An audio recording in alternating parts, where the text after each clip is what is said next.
বিসমিল্লাহির রহমানির রহিম। জীবনে অতি সৎ হতে নেই, মনে রেখো জঙ্গলের সোজা গাছটাকে কিন্তু সবার প্রথমে কাটতে হয়। আসসালামু আলাইকুম ভিউয়ার্স, কি অবস্থা, কেমন আছেন? আশা রাখি সকলেই ভালো আছেন নিজ নিজ অবস্থান থেকে, এবং আমিও আপনাদের দোয়ায় আল্লাহ পাকের অশেষ রহমতে আমার অবস্থান থেকে বেশ ভালোই আছি। তাহমিদাস ডেইলি ব্লগ থেকে আরও একটি নতুন দিনে নতুন ভিডিও নিয়ে আপনাদের সামনে হাজির হলাম। আমি তাহমিদা।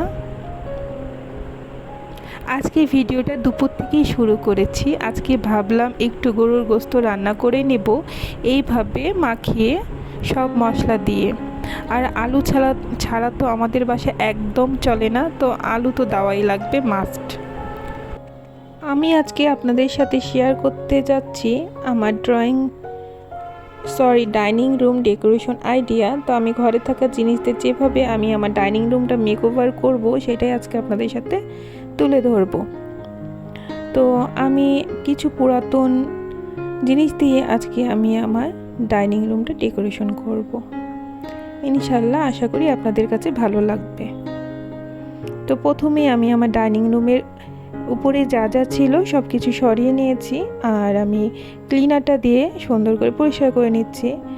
আর এই যে আমার একটা পুরাতন শাড়ি ছিল, সেই শাড়িটাকে মানে ডিআইওয়াই করেছি, মানে আমি রানার হিসাবে কেটে নিয়েছিলাম আর নিজের হাতে আমি সেলাই করে নিয়েছি। আর আমার যেহেতু সেলাই মেশিন নাই, তো আমি হাতেই কিন্তু সেলাইয়ের কাজটা করেছি সুই সুতা দিয়ে। তো এই সময় কিন্তু আমার ভিডিও করা হয়নি, কারণ একটু বিরক্ত লাগছিল, হাতে সেলাই করার কাজটা একটু বিরক্তের। আর আমি রানারটা কিন্তু সুন্দর করে মাপ মতো কেটে সুন্দর করে দুই পাশে সেলাই করে তার সাথে আমি কিন্তু লেজও দিয়েছি। লেজটা আপনারা আপনাদের প্রয়োজন অনুযায়ী দিতে পারেন, যদি ভালো লাগে তো দিবেন, আর যদি কারো ভালো না লাগে সেটা না দিলেও চলবে, এটা সম্পূর্ণ নিজের উপর। তো আমার মনে হলো যে একটু মানে দুই পাশে একটু লেস দিলে ভালো লাগবে, তো সেই কারণেই আর কি দেওয়া। আর আমার ঘরে থাকায় কিছু শোপিস দিয়ে আমি সুন্দর করে ডেকোরেশন করে নিলাম।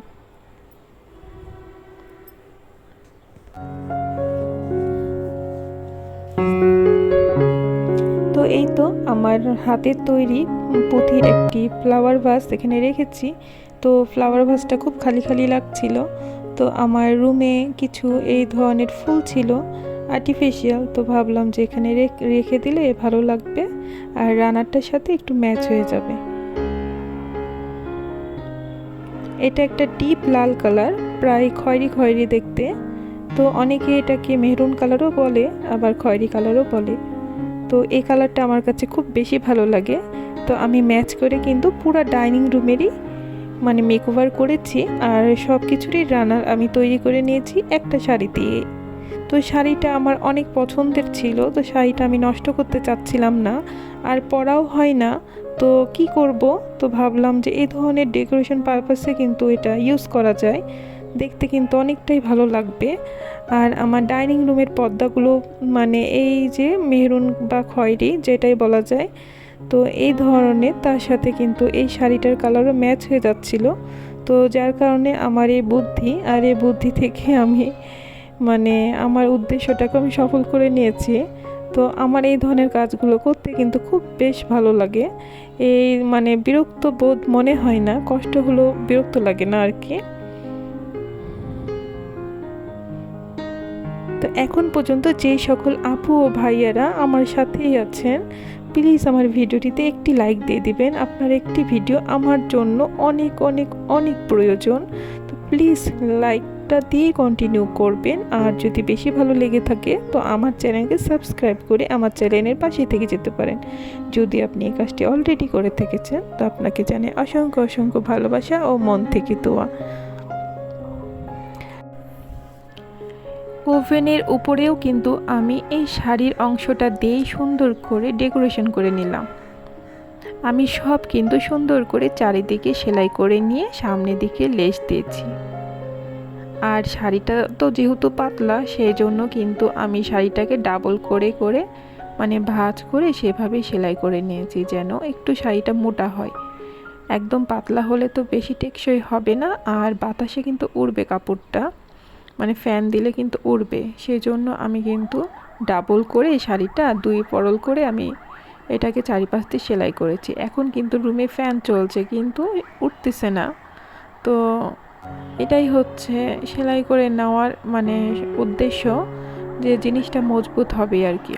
তো এই যে আমার এখানে ওয়াশিং মেশিন, সেটার উপরও কিন্তু আমি শাড়ির আঁচলের অংশটা দিয়েছি, তো বেশ ভালোই লাগছে।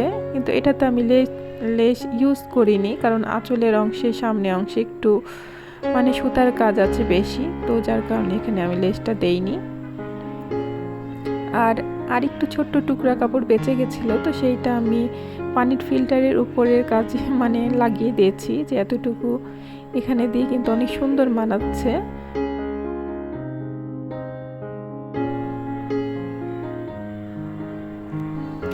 প্রথমে আমি ট্রেটা রেখেছিলাম, তো ট্রেটা রেখে তেমন একটা মানাচ্ছে না, তারপরে আমি এই যে গোল ট্রেটা দিলাম, তারপরে একটা মানি প্ল্যান্ট এনে রেখে দিলাম। আসলে গাছ থাকলে সব জায়গায় মানে সৌন্দর্য আরও দ্বিগুণ বৃদ্ধি করে দেয়, যার কারণে আমার এই যে মানি প্ল্যান্ট গাছটা এখানেই রাখলাম। আর ওয়াশিং মেশিনের উপরে আমি এই ট্রেটা একটু অর্গানাইজ করে নিলাম। আমি ঘরে থাকা জিনিসগুলোকে এদিক সেদিক করে আমি সাজাইনি, এইভাবে সাজালে কিন্তু নতুন লাগে, যে কোনো পুরাতন জিনিসকে আবার নতুনের মতো লাগে। তো পুরো আমার ডাইনিং রুমটা একটু আপনাদের সাথে শেয়ার করছি। কেমন লাগলো অবশ্যই আপনারা সুন্দর সুন্দর কমেন্ট করে আমাকে জানাবেন। আপনাদের সুন্দর কমেন্ট আমাকে কিন্তু নেক্সট ভিডিও তৈরি করতে অনেক উৎসাহ দেয়।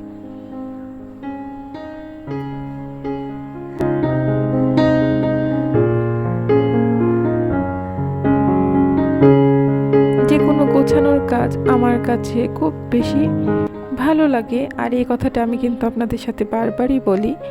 আর এই ধরনের কাজগুলো করতেও আমার খুব বেশি আনন্দ লাগে। আর জানি না কোথায় থেকে আমি যে এই আইডিয়াগুলো পেয়ে যাই, তো সত্যি মাঝে মধ্যে আমি নিজেও অবাক হই যে এত সুন্দর আইডিয়া কিভাবে আমি পেলাম। তো আমার কাছে তো খুব ভালো লাগছে। তো এই যে সন্ধ্যার সময় আমি একটু চা নিয়ে বসেছি, মেয়েদেরকে আমি অন্য নাস্তা দিয়েছিলাম, ওরা চা বিস্কিট তেমন একটা পছন্দ করে না, আর আমি চা দিয়ে বিস্কিটটাই খেয়ে নিচ্ছি। আর আমি কিন্তু একদম ভিডিও শেষ প্রান্তে চলে এসেছি। সকলেই সুস্থ থাকবেন এবং নিরাপদে থাকবেন, এবং সেই সাথে আমাদের জন্য দোয়া রাখবেন। আসসালামু আলাইকুম, আল্লাহ হাফেজ।